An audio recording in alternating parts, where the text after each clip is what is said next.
Hello everyone. I'm sorry to have kept you waiting for so long, but today is finally the day.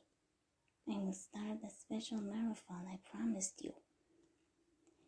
Since I've decided to read about all 5 chapters of the franchise, including the movies, I'm gonna start this marathon with the season that you guys enjoyed so much.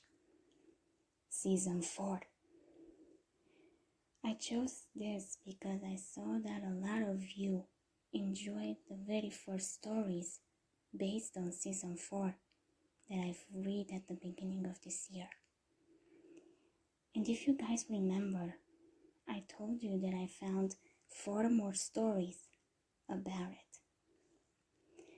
Initially, I had planned to read the stories by the number of chapters, from the smallest number to the largest number.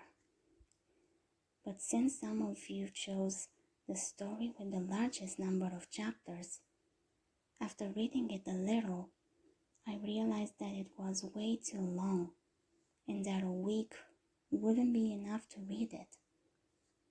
So, I decided to start with the story that has the fewest chapters. This story, it's called Lion's Mouth, Part 4. It's written by whatever writer P.D. Pauli. It has 14 chapters and 181 pages. The description says as follows.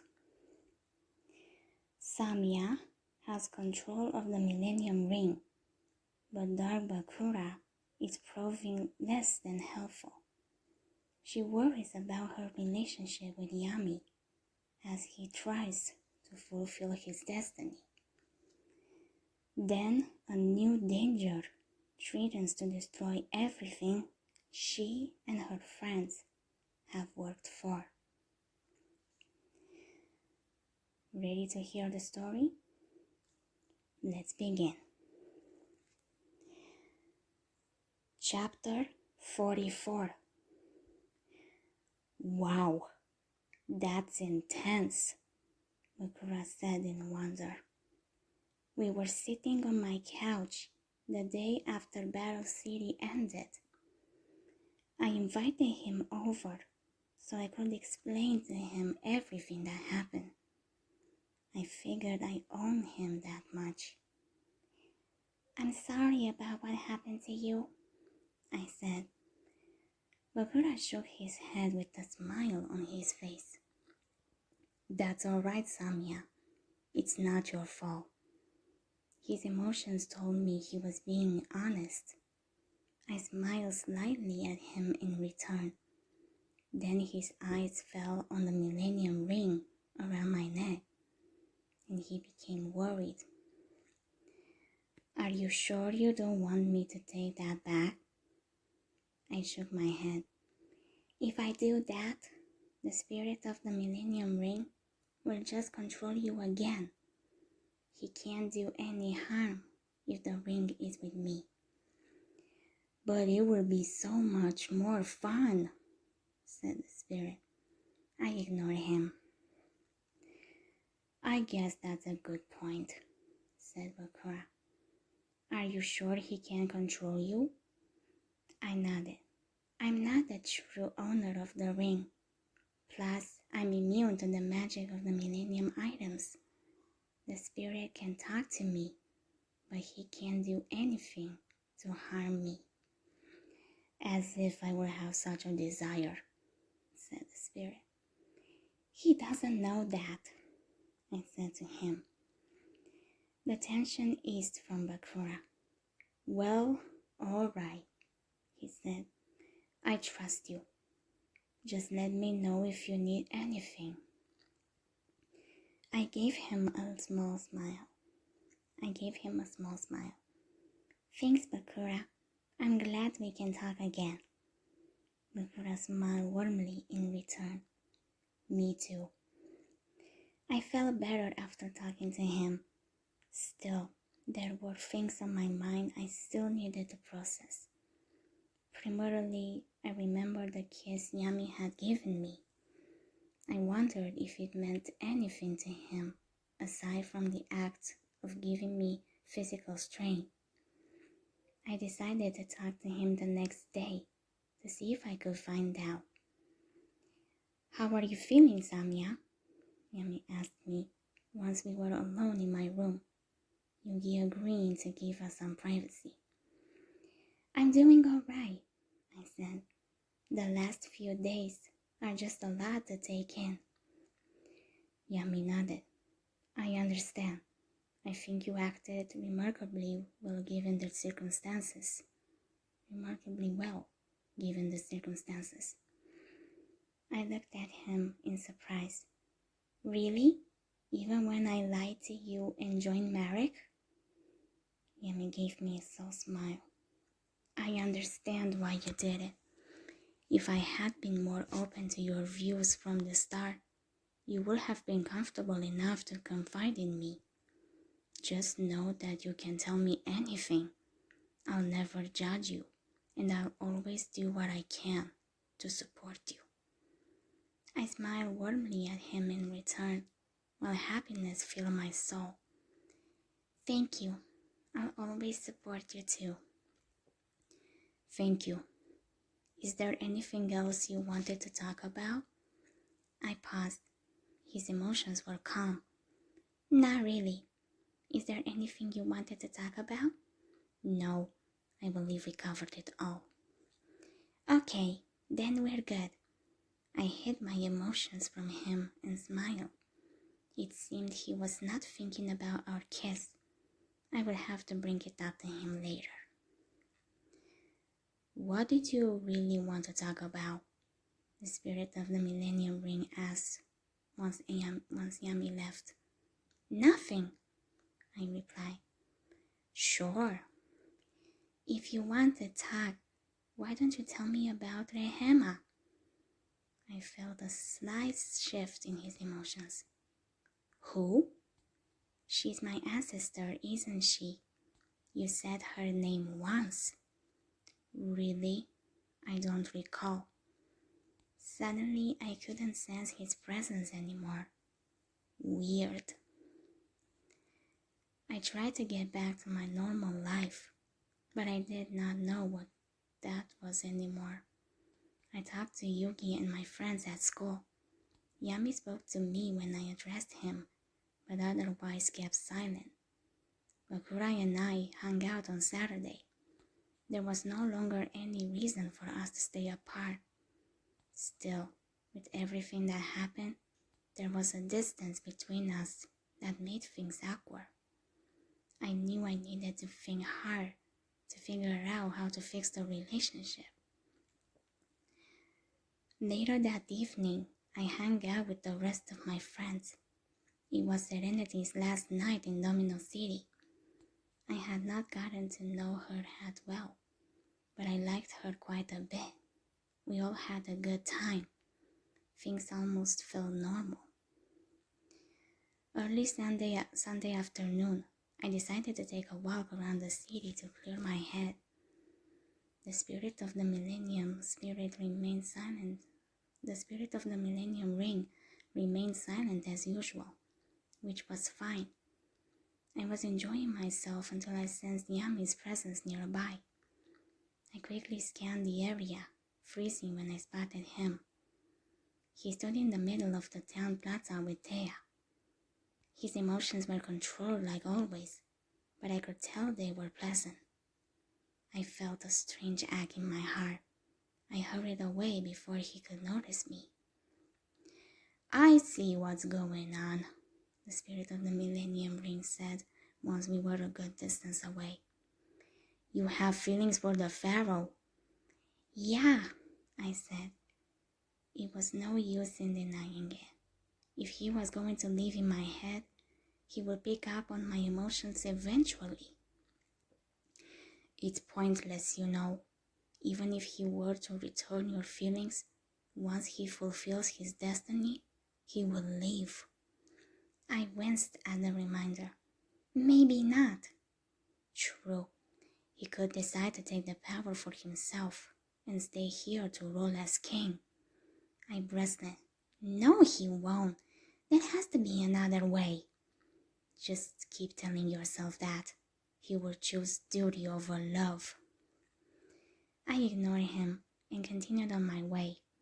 I did not talk much to anyone the next day at school. Yugi seemed worried about me, so I let him follow me home. He had us ask the spirits to take a rest so we could speak in private. I sat on the couch next to him, not looking at him. Did something happen between you and Yami? Yugi asked gently. He says you've been avoiding him. I looked at him in surprise. What? He's the one avoiding me. Yugi's confusion mirrored my own. He felt your presence yesterday, but you ignored him. I winced. So Yami had sensed me after all. He was busy. I didn't want to bother him. You've been silent all day. I just need time alone after everything that happened recently. Yugi looked at me in concern, but nodded. Okay, I'll tell him it's nothing personal. You know you can come to either of us with anything, right? I smiled slightly at him. Yeah, I know. Thanks, Yugi. I'm fine. Yugi smiled in return. Good. I'll give you some time alone now. Take care, Samia. Bye, Yugi. I watched him leave, feeling a mixture of emotions. I decided to go to my room. Raiden stopped me in the hallway. Samia, I was looking for you, he said. Was that Yugi? I nodded. Yeah, but he had to leave. That's too bad. Anyway, I wanted to give this to you. He handed me a wooden box with a keyhole. I accepted it and looked it over curiously. What's this? It's from Grandma. She said to give it to you when you're ready. I figured now it's as good of a time as any. I smiled slightly. Thanks, Raiden. Where's the key? My brother shrugged. She said you will have it. He walked past me. Good luck. I took the box into my room and set it on the bed where I stared at it. Don't tell me you lost the key, said the spirit of the Millennium Ring. She never gave me a... I stopped as I remembered something. Oh, wait! I opened the drawer of my nightstand and pulled out the key I got from the puzzle box that my grandma gave me. I took a deep breath as I stuck the key in the slot. It fit. I quickly turned the key and opened the box. Not bad. What's inside? Hopefully some answers. The box contained folded pieces of paper with the writing on them. I picked up a paper and unfolded it so I could read it. I gasped. They're letters to my grandma. I quickly scanned the first letter. Then I picked up the second one. I could hardly believe what I was reading. They're love letters from Merrick's grandfather. It sounds like they were bonded together. I nodded. I continued skimming through the letters, hoping to learn more. One thing started to become clear. They were in love, but they couldn't be together. Their bloodlines needed to be kept separate. I bet the same was true when the empath was bonded to the pharaoh. Exactly. I wondered if it was common for the two of them to fall in love. Common? I don't know, but I can guarantee you and your grandmother are not the only ones. The bond is a curse. I frowned as I thought about something. What about Rehema and Yami? Did they? I don't know, and I don't care. I'm tired of this. And then he was gone from my mind. I sighed, not understanding. Oh well, I continued to read the letters carefully. My thoughts and emotions ran wild with the new information. I decided I needed to talk to Yami and Yugi about the letters. I invited Yugi over the following day. Instead, I got Yami. I remained silent as I led him to the couch. Only once we were seated did I speak to him. I want to talk to both you and Yugi. I know, Yami said calmly. He will join us after the two of us talk. I looked away from him. There's nothing to talk about. Then why won't you look me in the eye? I take a deep breath and look right at him, trying not to think about my ancestor or our kiss. I can't. I just have a lot on my mind. That's why I need to talk to you and Yugi. I can't. I just have a lot on my mind. That's why I need to talk to you and Yugi. I could tell Yami was not convinced, but he nodded. All right. Yami switched with Yugi, though I still saw Yami in spirit form. What did you want to talk about, Samia? Yugi asked. I took a deep breath and picked up the box from the coffee table. My grandma left this for me. I handed him the box. Yugi pulled out a piece of paper and looked at it curiously. Letters? I nodded. They're from Merrick's grandfather to my grandmother. It seems they were in love. That's why my grandma moved to Japan. The empath used to live with the timekeepers in Egypt, and she was bonded to one of them. Yugi's eyes widened in understanding. She was in love with the man she was bonded to, but they couldn't be together. That's why she left. It was destiny, said Yami. We would never have met if your family remained in Egypt. It's a cruel destiny, I said, to have forbidden love be the cause. Are you surprised? Said the spirit of the Millennium Ring. Those bonded will always choose duty over love. It doesn't seem fair, Yugi said sympathetically. It is what it is, said Yami. I tried to gauge his emotions, but found nothing. If he could relate to the situation, he didn't give it away. Is this all, Samia? Yeah, I said. I just wanted to share with someone and see what Yami thought. The results were not encouraging. Yugi continued to look through the letters. Writing letters to each other seemed to make them happy. It wasn't all for nothing. I gave him a small smile. Yeah, I suppose. Love isn't wrong. Yugi nodded. Exactly. It certainly seems like your grandma didn't regret anything. She made the right choices, and I know you will too. Right. I averted my gaze. I wondered if Yugi sensed my feelings. Yami seemed to be oblivious, so probably not. He did have a point though. No matter what, I had to choose the path I believed to be right. I found myself deep in thought all throughout the next day. I almost did not hear Taya call out to me as I walked home. Hey, Samia, wake up! I slowed down so she could catch up. What is it, Taya?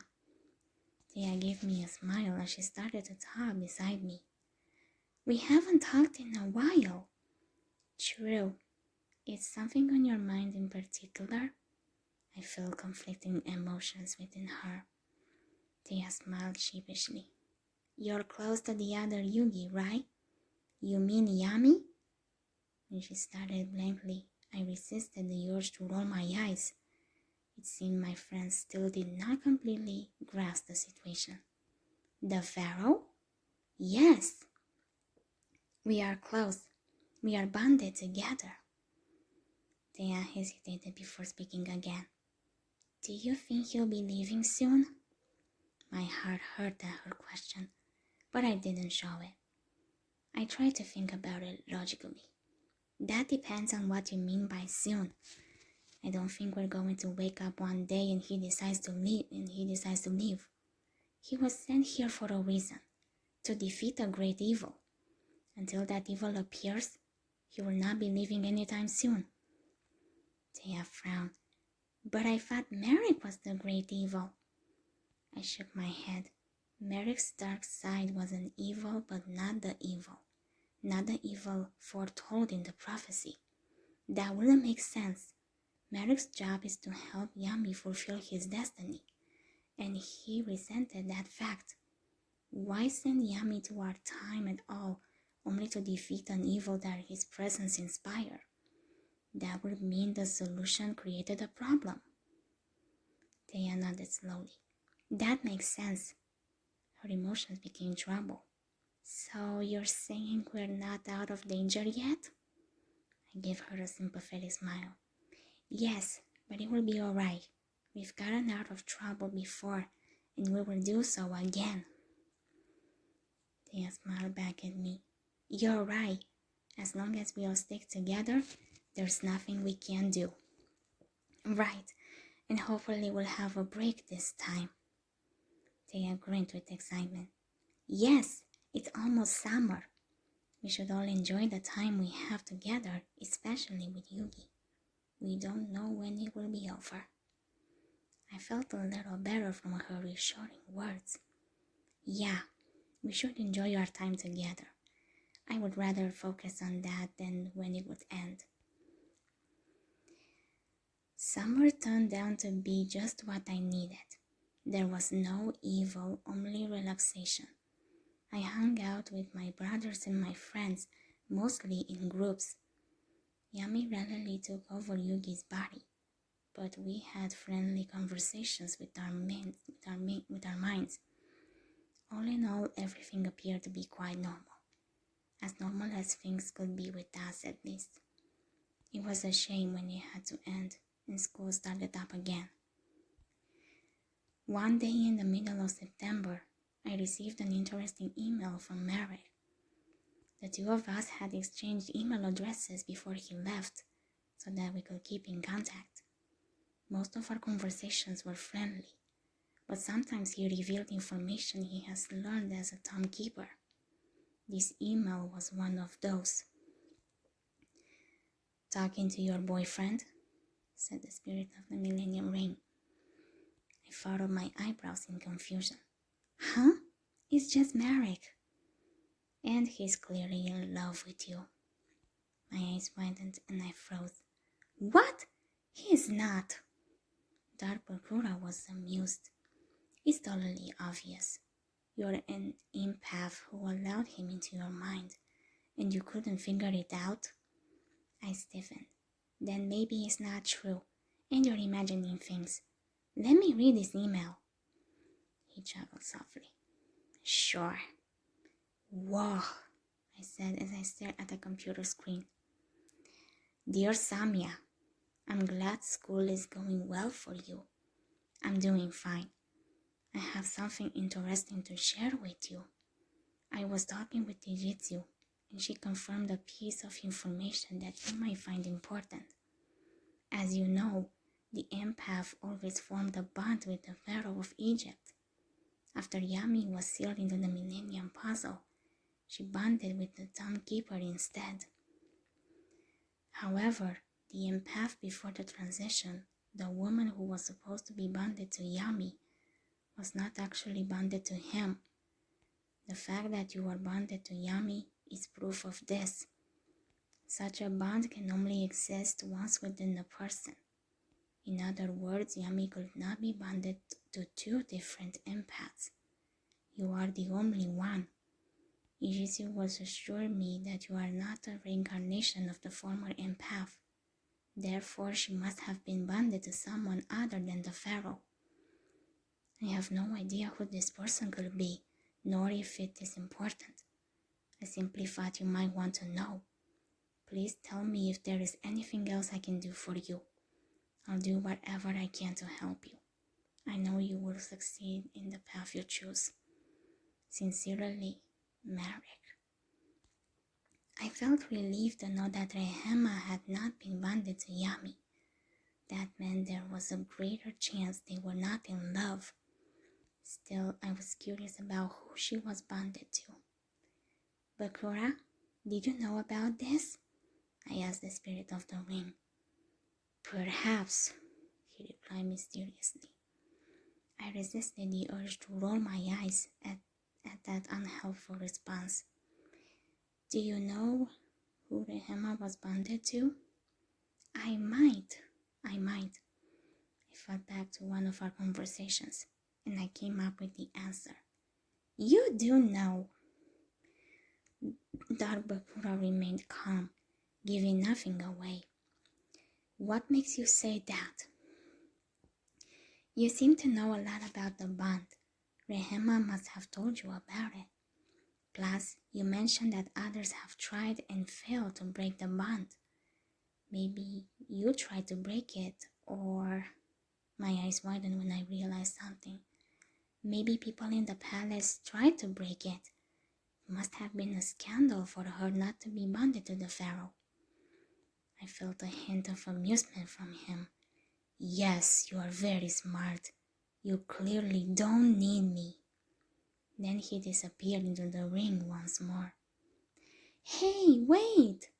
I let out a heavy sigh. Why did he keep doing that? I put the spirit out of my mind and focused on the information Marek told me. If it was important enough for him to mention it, then I should probably let Yami know as well. I invited him over the next day, which was Saturday. He and Yugi met me in the afternoon, with Yugi being in spirit form. Tell me, Samia, Yami said as we sat on the couch together. Did Marek tell you something about my destiny? I shook my head. No, it's nothing like that. Then what is it? Said Yugi. It's probably easier if you read it yourself. I handed Yami the printed email from Marek. I watched him and Yugi scan the document. Your ancestor was not bonded to the pharaoh. To me? Said Yami. I nodded. I don't know if it's important, but it must have been a scandal for Rehema to be bonded to someone else. Rehema? That's my ancestor's name. The spirit of the Millennium Ring let it slip once. They knew each other. Do you think he knows who she was bonded to? Said Yugi. I think so, but I can't get him to tell me. That's not surprising, said Yami. I doubt he has any reason to help us. I hesitated before responding. It's not just that. If he simply didn't want me to know, he would just refuse to tell me or mess around with me. He's done it before, but whenever I bring up Rehema, he always ends up disappearing into the ring. It's almost like he's trying to hide his emotions from me. Wow, said Yugi. It sounds like that could be important. You should keep trying. Smiled slightly. Yeah, I don't plan on giving up. Let us know if you find out anything more, said Yami. Is that all you needed? Well, that's all I needed, but... I looked down as I shifted in my seat.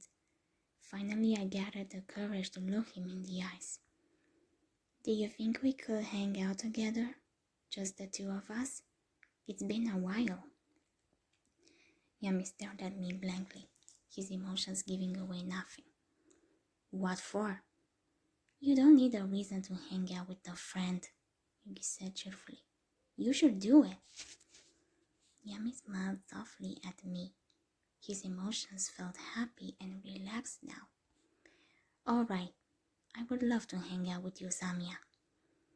I felt a wave of relief wash over me. I smiled back at Yami. Great. I'm sure you two will have fun, said Yugi. The amount of naivety here is outstanding. Dark Bakura suddenly spoke up. Where have you been? I asked, but then he was gone. I pushed the spirit out of my mind and focused on my day with Yami. I decided I needed to finally talk about my feelings. I had become complacent, but I knew our days were numbered. If I wanted to find a solution that would allow him to stay, then I needed to have him on board. If he felt the same way as me, I had a better chance of succeeding. My heart pounded when I opened my door and saw Yami standing there. Hello, Samia, he said with a warm smile. How are you doing today? I'm good, I said. I managed to gain control of my emotions enough so that he would not suspect anything. Do you want to head out now? All right. Where are we going? Smiled slightly. I thought we could go to the movies. I know you've seen some with Yugi, but I was always a bystander. It would be nice to see a movie with you. I relaxed at his agreement. Perhaps I was overthinking things. I nodded. Okay, then let's get going. While we walked to the theater, I wondered if he considered this a date. Did he even know what a date was? Things worked differently in ancient Egypt, not that he remembered anything.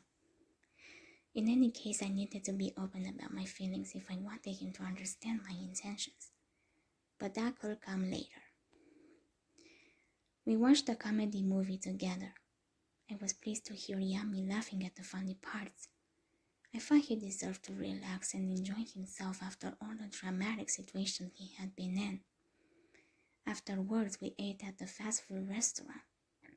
Then we found some ice cream and walked along the pier. I enjoyed myself immensely, and I could tell he did as well. It really did feel like a date. Our interactions were natural, and we got along so well. Though he kept a tight lid on his emotions, I knew he had to feel it too. Once we finished our dessert, I knew it was time to talk. I leaned against the wooden railing and stared out at the water. I could not bear to face him just yet. I took a deep breath before speaking. Hey, Yami, there's something I wanted to talk to you about. What is it, Samia? I felt his eyes on me, but I did not look at him. Do you remember the Battle City finals when I tried to help Marek, and then you gave me energy so I could watch your duel? Yes, I remember. What about it? I swallowed hard. This was it. Well, to help me, you, kissed me. I felt something shift in Yami, but he quickly hid it. Perhaps I could have discovered his emotions if mine were not so overpowering. Yes, that's correct. I was just wondering, why did you do it? Ijitsu told me our bond is strengthened through physical contact. I thought something more intimate would give you more power, and I was right. I felt a flash of concern from him. I didn't make you uncomfortable, did I? I finally looked at him, my eyes wide. No, not at all. Quite the opposite, actually. I hesitated before admitting the truth. I liked it a lot.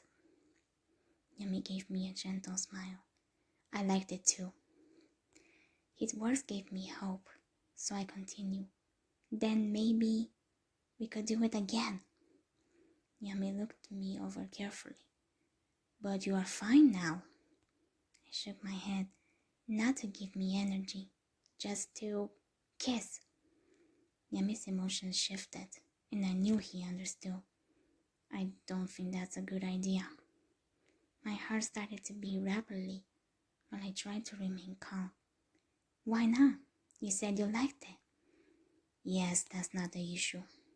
Yami sighed before looking at me with compassion. Samia, I do care for you and feel deeply for you, But you know there can be nothing romantic about our relationship. I'm here for a reason.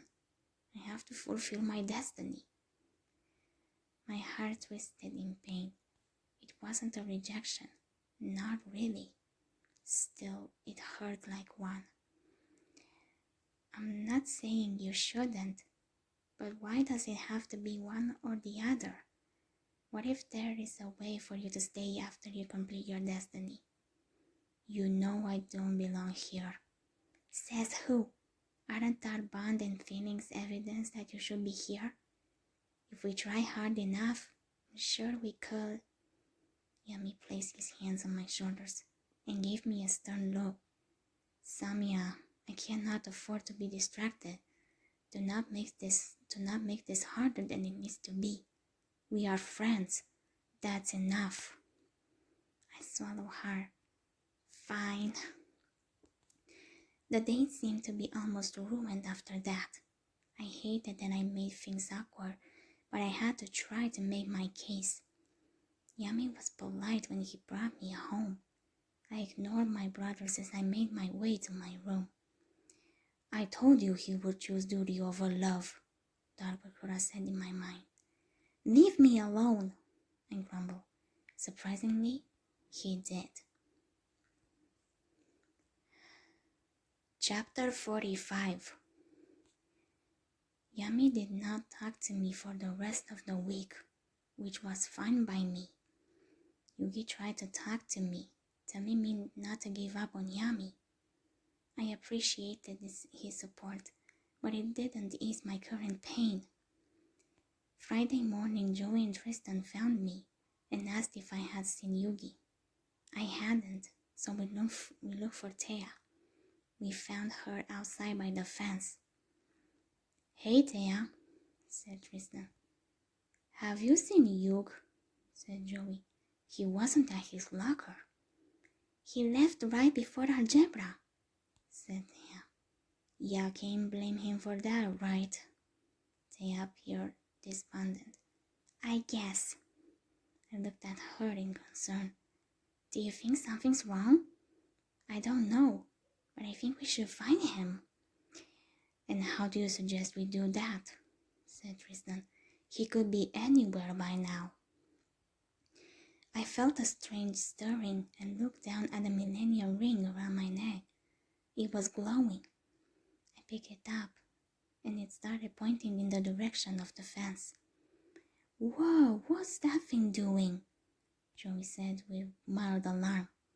The millennium ring is able to locate the other millennium items, I said. Like Yugi's millennium puzzle, Thea said with hope in her eyes. I nodded. Let's go.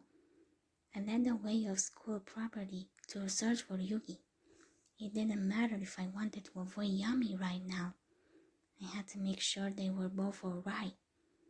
We walked all around the city until we reached the History Museum. I saw Yugi about to enter. No, that was Yami. Yugi, Joey and Thea called. Wake up, man, said Tristan. Yami stopped and turned to look at us. I noticed he avoided looking directly at me. I'm glad we found you, said Thea. Yeah, why you split like that, dude? There's something I need to do, and it could be dangerous, said Yami. I just didn't want to put any of you in harm's way. But we are a team, said Thea, and what affects one of us affects us all.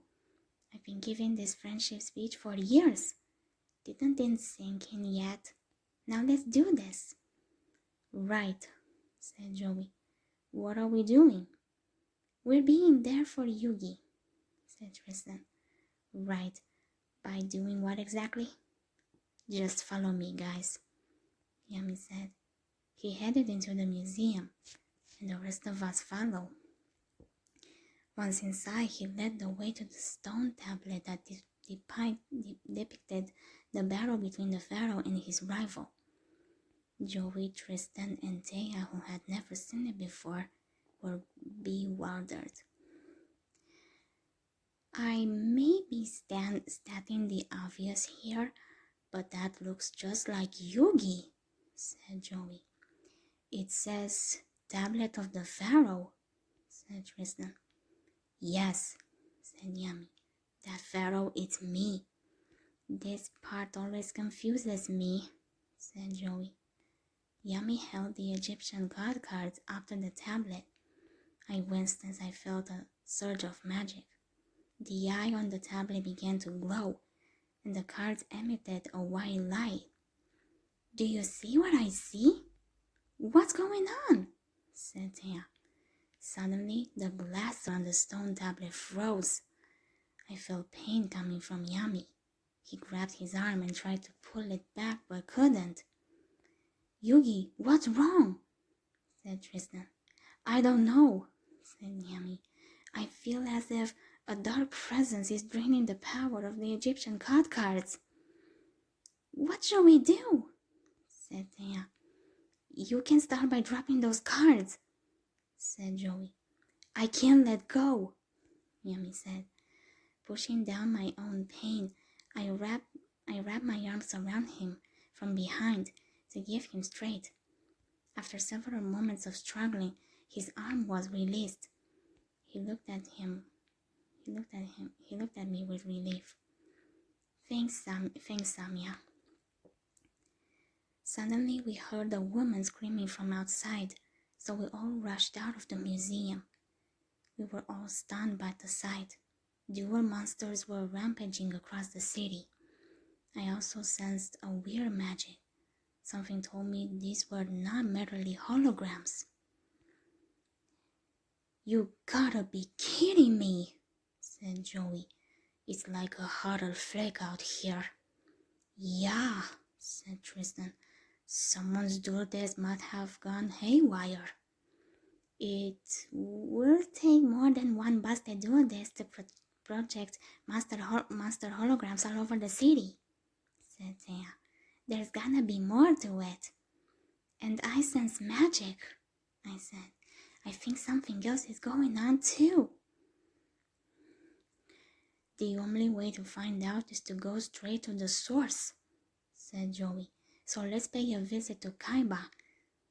Everyone else agreed, so we headed to Kaiba Corp. Surprisingly, we ran into Rex and Weevil along the way. They seemed very disoriented though. The age of destruction is here, said Weevil. Soon your souls will be offered to the Grey Beast, said Rex. Our souls, said Yami. They must be in a state of shock or something, said Thea. Not knowing what else to do, we left them. Unfortunately, there was a huge crowd of people surrounding the Kaiba Core building. We realized we couldn't get in. Instead, we set off for Yuki's grandfather's game shop. It was best if we stuck together during this chaos. I still felt uneasy about the magic I sensed all around me, but I did not know how to make sense of it. Until I knew more, I didn't feel comfortable talking to Yami about it. Once inside the shop, we all sat around the living room watching the news. Apparently, dual monsters had been appearing around the world. Then the station got to a press conference with Zero Kaiba. Kaiba claimed that the rampaging dual monsters were not the result of his company's technology. I believed him. I knew magic was at work, but I didn't understand how. Suddenly we heard a crash and Yugi's grandfather called out. We all rushed to the front of the store. We found Yugi's grandpa on the floor and the door broken in. My heart raced as I survived the scene. At least he seemed to be all right. Grandpa! Yugi cried. Grandpa! No! His grandpa groaned. Yugi knelt down beside him. Are you all right? Hey, what happened, Mr. Muro? Taya said. Yugi, they're gone, said Grandpa. Who's gone, Grandpa? Said Yugi with worry. Your cards, your strongest cards. The card cards? Who did this?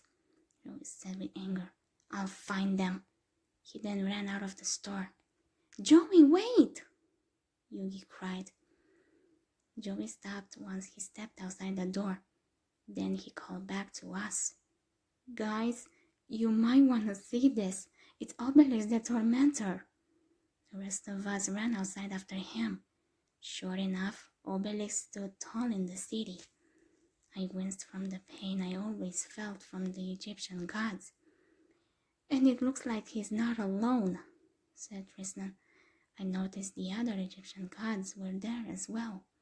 "It's Lyfan and Ra," said Thea. What kind of knucklehead would steal all Egyptian god cards and then summon them right in the middle of the city for everyone to see? "Only someone with a connection to the Millennium items can summon the Egyptian gods, I said softly. "I wonder who it could be." "Good question," said Yugi. Suddenly we were blinded by a bright light. After a moment I could tell it was from 3 motorcycles. "You blacks want those cars back?" said one of the guys. "Yeah," said Yugi. "They're mine." The man laughed. "All you gotta do is get past us. But it's only fair to warn you, we've been known to fight dirty." "That's right," said another man. So, what's gonna be, mates?" "You don't scare us," said Joey. "Those Egyptian god cards don't belong to you," said Yugi. "Sorry to disappoint you, but they serve a new master now, Pharaoh," said the first man. My eyes widened in surprise. "How did you know about the Pharaoh?" "If you think you've got what it takes to win back your god cards, follow us." The men took off on their motorcycles, and we were left with no choice but to follow them. We ended up in a building that was still under construction. "Figures those greased monkeys would lead us to this dump," said Joey. Suddenly a man laughed. "Who's there?" said Yummy, now in control. "Show yourself." "I'm right above you, Pharaoh," said the man's voice. "Is that one of those biker dudes up there?" said Tristan. "He's too far away to tell," said Thea. "Hey, why don't you come down here and face us like a man?" said Joey. "Very well," said the man. He came down, and we could see he had a beard and was dressed in robes. "I'll make this short. I possess something that you want, the Egyptian god cards, and you possess something that I desire, your soul." "Just hold on," said Yummy. "Those cards do not belong to you, and they possess a power far more dangerous than you could ever understand. I suggest you hand them over before someone gets hurt." "I'm well aware of their ancient powers, and if you want them back, you'll have to face me in a duel."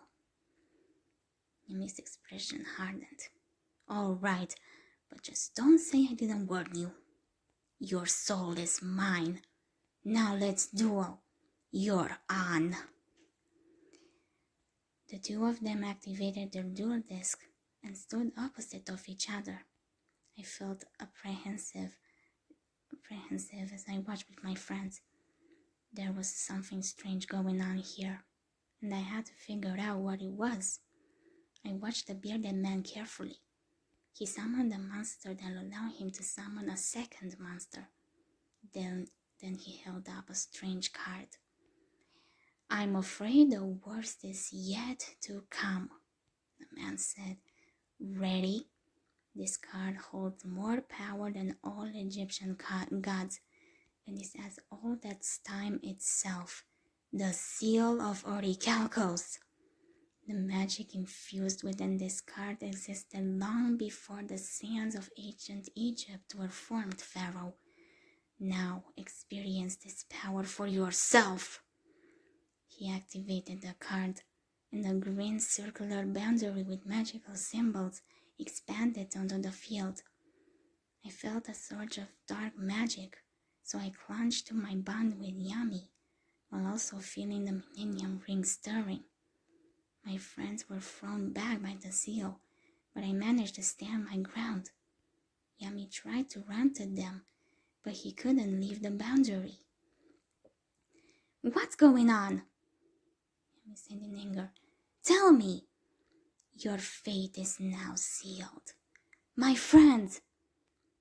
The seal of Orichalcos prevents us from exiting, and all outsiders from entering its sacred boundaries. The man's eyes narrowed at me, although apparently it doesn't affect this goal.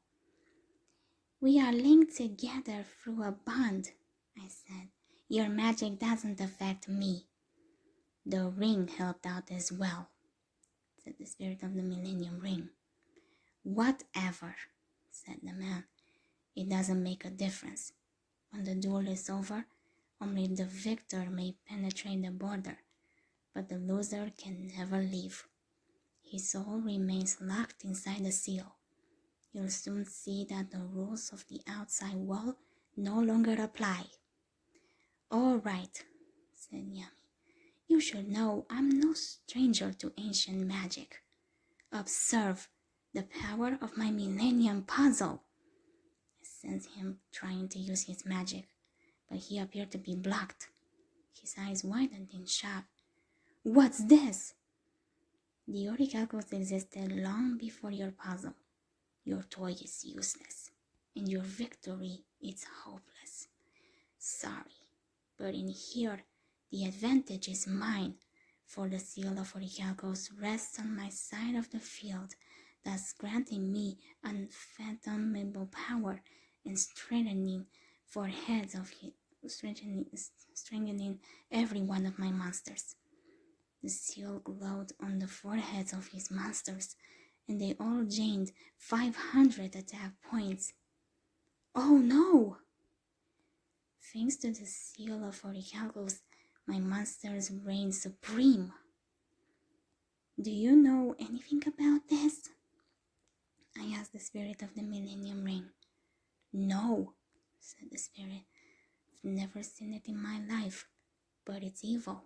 This is bad news. I hope your pharaoh knows what he's doing." "Of course he does. Wait, you want him to win?" "Yes. These people are interfering with my plans. I need a Millennium Puzzle, and I cannot win it if the pharaoh is gone. I will not allow this interloper to take what is mine." I smiled slightly. It sounded like he was offering his help. "Thanks." He fell silent after that, and I focused back on the duel. Yami dueled well as usual. He fused 3 monsters together to form Valkyrie and the Magna Warrior, which had 3,500 attack points. Not much could stand against this monster. Still, the bearded man appeared confident. "I must admit," said the man, "I haven't faced a challenge like this in quite some time. It's actually refreshing. Of course, in the end, you'll meet the same fate as all of my victims. I'm afraid it's just a matter of time." This guy is bluffing, Hugh," said Joey. "Your Magna Warrior's got 3,500 attack points, so the only thing that could beat it is an Egyptian god card."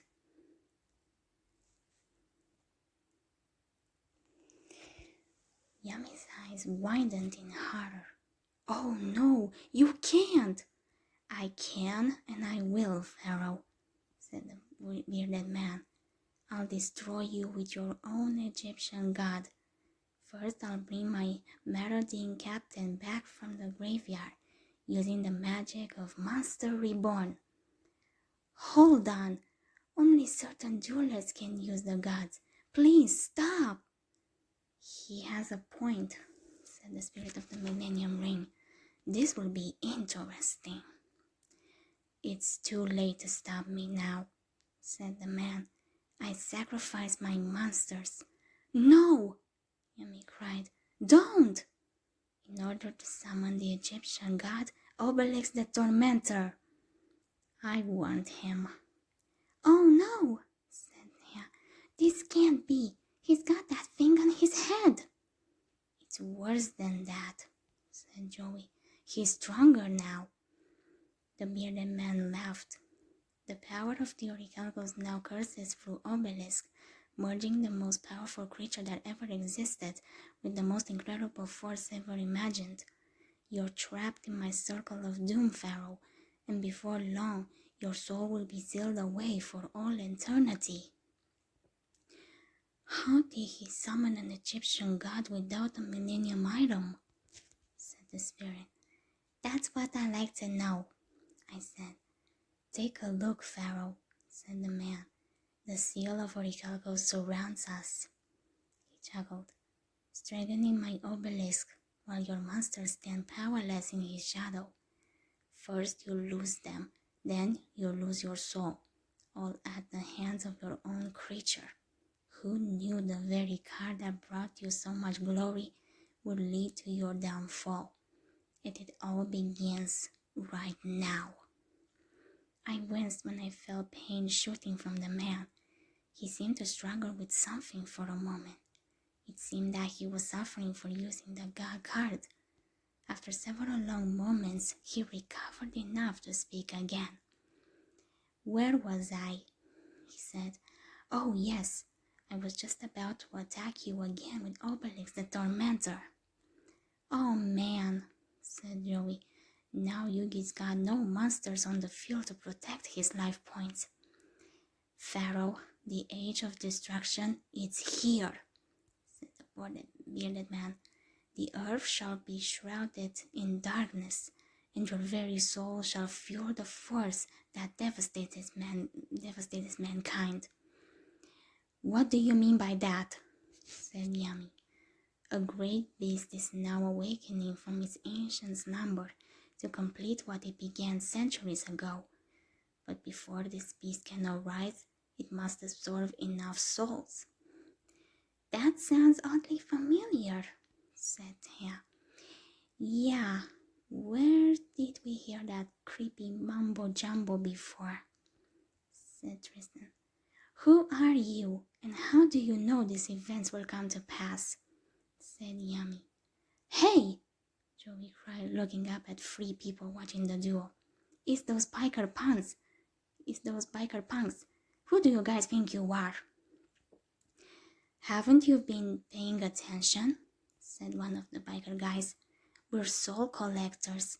Matter of fact, I've got 2 unfortunate souls right here in my hand. He held up 2 cards showing Rex and Weevil. That's like what Pegasus did, said the dark Bakura. I knew these guys were no good, said Bakura. You must be careful. I know. I don't understand how they have this power without a millennium item or access to the Shadow Realm. They must have their own type of magic. I don't like it. It's even darker than yours. Now that is unsettling. The duel continued. Yami used Monster Reborn to bring back Valkyrie and the Magna Warrior, which he had disassembled into 3 Magnet Warriors. He used the magic card to combine their attacks as they attacked Obelisk, destroying him. I was impressed with his cleverness. The bearded man was not deterred. He used magic cards to summon 6 monsters to the field. Apparently, the seal of orichalcos doubles the amount of monsters a duelist can have on the field. Yami summoned the Dark Magician, but he was blocked by all of his opponent's monsters. It was looking grim. Eventually, the man powered up one of his monsters and destroyed the Dark Magician. Yami used a magic card to save his own monster from the next attack and replace her with Dark Magician Girl. I felt hope rise in my chest. It's over, said Yami. Really? Said the man. And just how will one monster destroy my army? First, she'll receive attack points thanks to the Dark Magician in my graveyard. Your little girl will need more than a few extra points to stand up to my warriors. She's a bit out of her league. Yami drew a card, and I felt his confidence rise. Now I activate this, Diffusion Wave Motion. Oh man, said one of the bikers. You're kidding me. Talk about luck of the draw, mates. And now go, Dark Magician, go. Destroy every one of his monsters with Dark Burning Attack. The more monsters you have, the more life points you lose. The bearded man stared in shock. I lost! Yami suddenly fell to his knees in exhaustion. I immediately ran to him and knelt beside him. I placed a hand on his shoulder and shared some of my energy with him. It's going to be fine, he said softly, and I felt his gratitude. Yugi! Thea cried. Are you alright? Of course, said Joey. He just won. Leaning against me, Yami managed to stand up. He glared at the bearded man. Hand me those cards. No, said the man. Never. The Egyptian god cards are ours. Yami roared at him. We had a deal. Raphael, here, take Obelisk.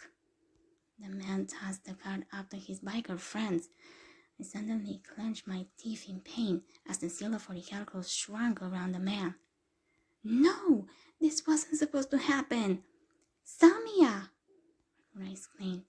Samia! He cried. Are you alright? He put his hands on my shoulders and looked into my eyes. I shook my head, managing to speak from my pain. Evil! No! The man cried. Please spare me, master! He started screaming, and I nearly fell over in pain. Yami grabbed me before that could happen and held me to his chest. His presence helped me through whatever was happening to the man. I saw a bright light shoot up to a vortex in the sky. Then the seal disappeared, and I no longer felt the man's presence. I relaxed as the pain subsided.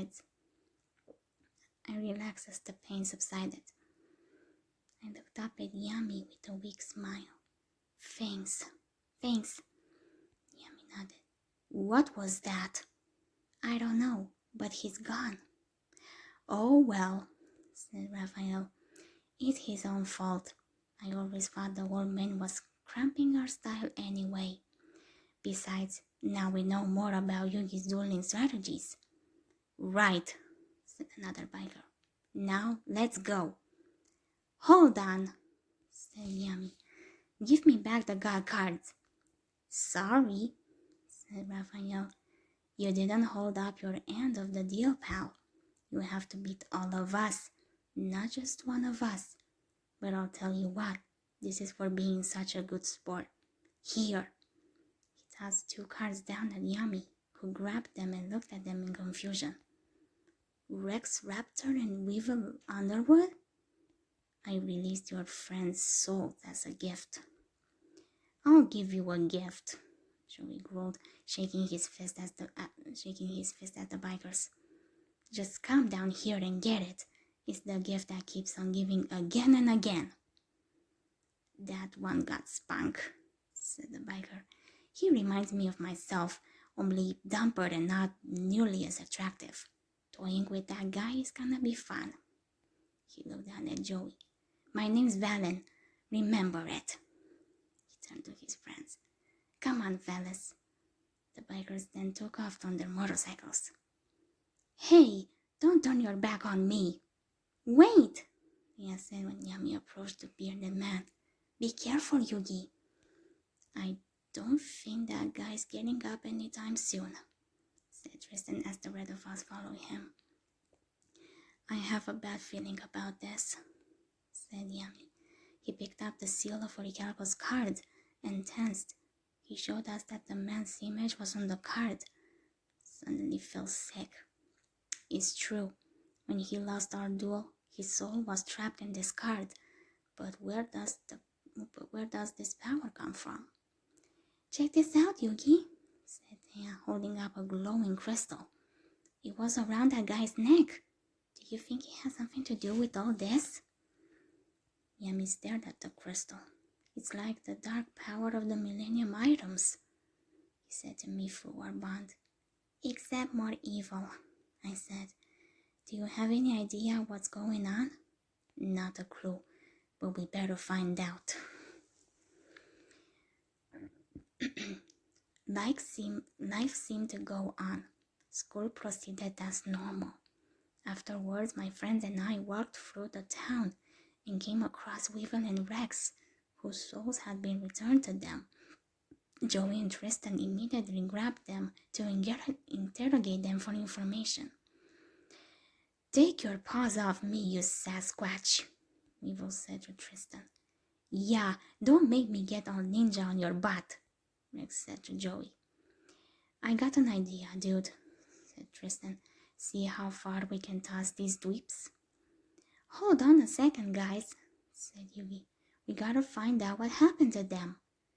He turned to Rex and Weevil. "All right, now try to remember everything you guys did yesterday." "First, I woke up and went to the bathroom," said Rex. "He means after that," Thea said flatly. Rex explained how he accidentally ran into Weevil, and then the two of them were challenged to a duel by the bearded man. "After that, we all dueled, and he squashed Weevil like a cockroach." Weevil hit him on the head. "Rex was holding us back. I would have won, but the guy played some weird card called the seal of something." "The seal of Orichalcos?" said Yugi. "Yeah, that's it. And I thought it was one of those fake knockoff cards." "He didn't happen to mention anything about a plan to steal the Egyptian god cards, did he?" Rex's eyes widened. "Wait, they're gone?" Yugi nodded. He took them. Well, he and his gang of dogs did." "No way. Seriously?" "Seriously." "Hey," Joey said, patting Yugi's shoulder. "We'll win them back." He narrowed his eyes at Rex and Weevil. "And you two better tell us if you see suspicious-looking biker punks, all right?" "Sure, we will," said Weevil. "You'll be the first to know," said Rex. "Sure," I muttered. Their emotions told me that had no intention of helping us. "Oh well." With that, my friends and I continued down the street. Tristan let out a heavy sigh. "First, things got freaky at the museum. Then monsters started appearing around the wall, and now a gang of bikers are stealing people's souls with the Duel Monsters card. I'm thinking all those things have something to do with one another." "Yeah, really?" said Joey. "I'm thinking, why does all of this weird stuff always happen to us? You gotta admit it's true." "They're quite dense, aren't they?" said the spirit of the Millennium Ring. "Yeah, but they mean well," I said. "Hey, Yugi," a young blonde girl with glasses shouted as she ran towards us. "I've been looking all over for you." She flung her arms around him in a hug. Yugi stared at her, clearly not recognizing her. Hi, you," the girl frowned. "Oh no, don't tell me you forgot about me now that you're a big-time champion duelist." "Yugi, do you have any idea who this is?" Thea asked. Yugi appeared fruitful. "Let's see.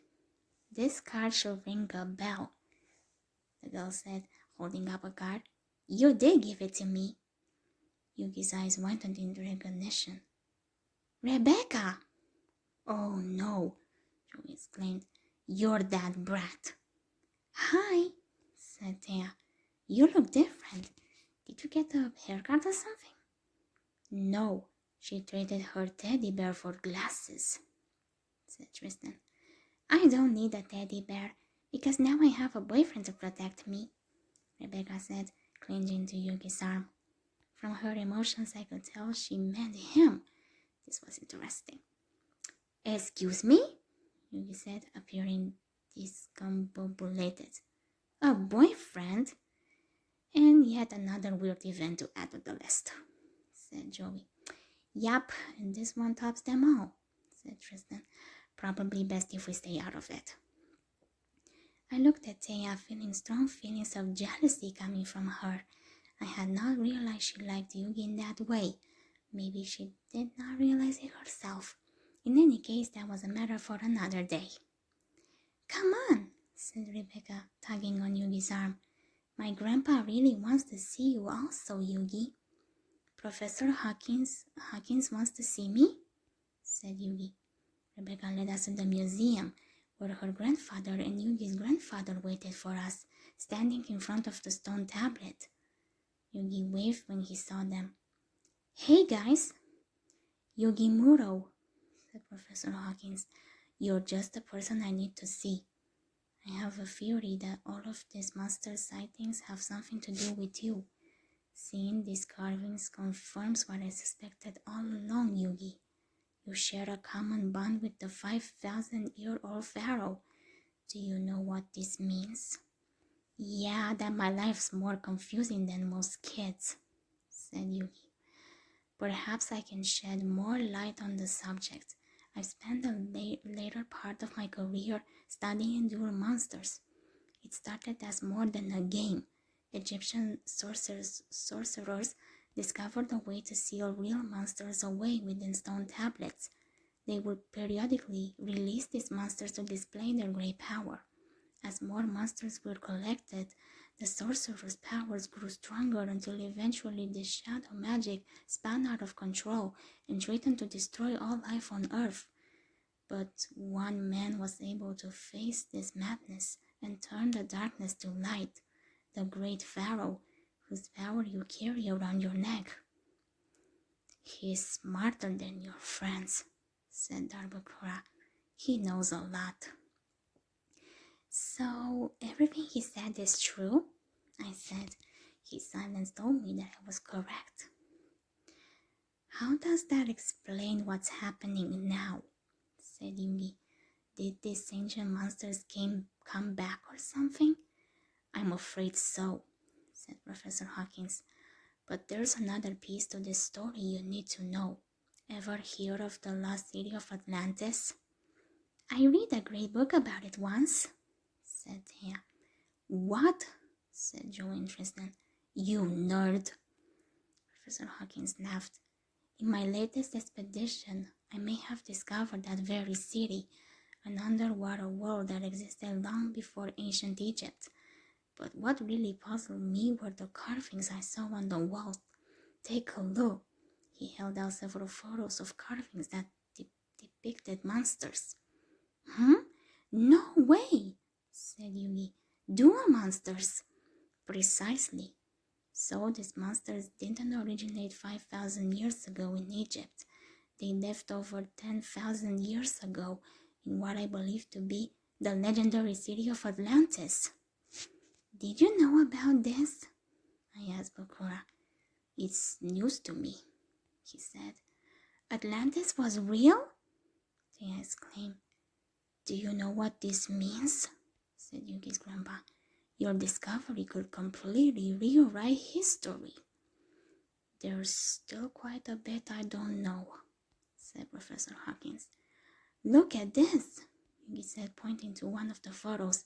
Looks like the monsters are attacking the city. If you look at the picture more closely, you'll notice that only some of the monsters are destroying the city. Hey, you're right. So, if only some of these monsters seem to be evil, does that mean that the other monsters are good? That would make sense, I said. They're just like people. They might have the same sort of morality as us. I haven't collected enough evidence to confirm that, said Professor Hawkins, but I believe there's a parallel world of monsters that exists alongside our world, and throughout history, certain humans have been able to release these monsters. Some of them have helped mankind, others have tried to destroy it.